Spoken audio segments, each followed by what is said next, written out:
বেগুনের একটি মজাদার রেসিপি তোমাদের সাথে নিয়ে চলে এলাম।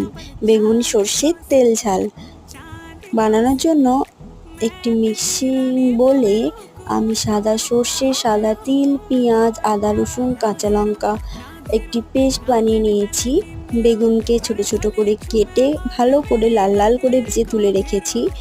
কড়াতে সামান্য তেল দিয়ে তাতে জিরে এবং লঙ্কা ফোড়ন দিয়ে বেটে রাখা মশলা দিয়ে ভালো করে কষিয়ে নিয়ে তাতে লঙ্কা, নুন এবং হলুদ দিয়ে আরও খানিকক্ষণ নাড়াচাড়া করে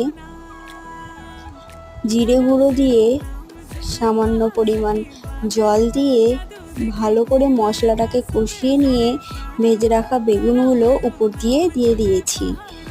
এইভাবে বেগুনের রেসিপি করলে যারা বেগুনও পছন্দ করে না তারাও চেটেপুটে খাবে।